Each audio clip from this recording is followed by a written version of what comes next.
Welcome to the wonderful world of Waikato sheds, my friends. We've got the biggest possible consent-free pole shed behind me. We've got my daughter Jasmine. Jasmine, how are you? I'm pretty good. How are you? I'm excellent. I thought we'd do an update on what we're doing with the pole shed here. We've got the doors, we've got the flashing joinery about to go in. We're about to enclose it. Quick note if you're like, man, it might seem like you're taking a while. We're just building this when the builders have got a spare moment. So we're just doing this whilst doing all the other projects and that. And it also gives us a bit of time to think, what's the coolest way of doing things? Now, Jasmine, we've had Dominator install the new range of doors. What do you think of these nature steel doors? I personally really love them. If I was building my own consent-free shed, yeah, that's what it's called, I would put in these doors. That's great. Do you think they match nicely to the cladding up underneath?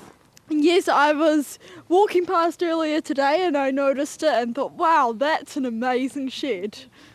Awesome. So Jasmine's a student at Hauraki Plains College. Shout out to the HPC, HFH. Finished up school, so just helping out around the office in the holidays. So what we've got is we've got armour steel cladding, but they've done all the flashings. So Pete and Reese have done a great job. We've got all the flashings here.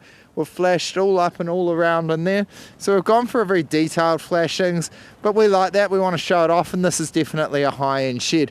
If we come on inside, we can see, and this is going to be a ranch slider here, is step into the shed. For these nature steel doors, they're 3.2 metres high and 3 metres wide. So we wanted to maximise the space, but they're actually insulated as well. So we got the insulation installed as part of the package. So hey, if that's something that you're looking for, we can certainly do that for sectional doors as well. We've got motors ready to go.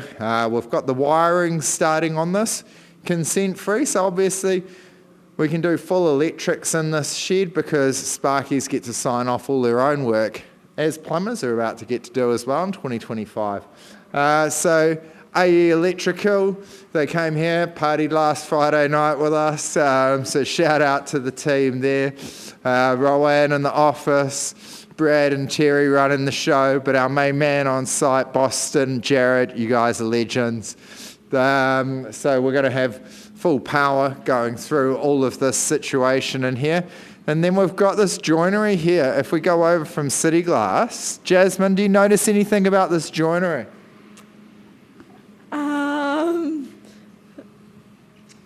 It's reflective.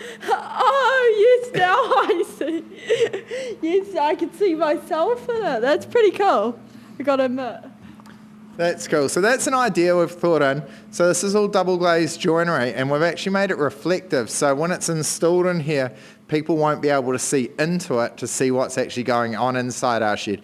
So I thought, hey, this is going to be a workshop. We'll store things in there. Bit of extra security. Don't worry, we've got security cameras and gates everywhere as well to protect us as well. But what's been really impressive is it's a really hot day. Is it still cool in this shed? The question is that because you've got no windows and doors? Maybe. I want to do a heat test though once we've got that fully enclosed. Now, so this is almost all done inside here. What I also show you is what the guys have been doing outside. So let's snap our fingers and appear outside. So we're around the back. We'll show off a couple of cool things. We've got the black Marley downpipes we've installed. Nice big 175mm gutter up there. Those all provided by Armour Steel. We've actually got external brackets on this. This is recommended to us by Pete and Reese, the pole shed builders. Because everything's timber in here, and even though we've gone for kiln dried, is timber, once it's built, a pole shed will often shrink, and then so having internal gutter brackets can often pop the gutter off. So on our steel sheds we go on to internal, on our timber sheds we tend to do them externally. So it's all these little tips and tricks that we're trying to do to make your shed the best. Now you'll notice obviously we've got two gutters. Where does the water go? We've done it, the boys have worked hard.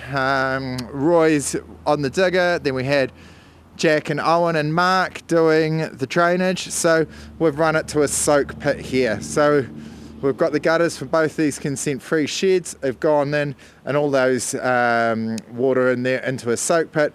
that then goes out into the drainage as well. So we didn't want to just run it away to nowhere. That's what we're going to do. So we can help out with advice for that. But a guy like Roy as well can do the site works, and he can organise all of that sort of stuff for you as well, which is awesome. In terms of the size, these are our favourite 1700 by 900 windows and a 2.1 high ranch slider by 2.4. I always think it's nice to have that little bit more height on the ranch slider to be able to get through as well. And we've got full flashings going around the windows. Any other compliments or comments that you want to make on the pole shed, Jazz?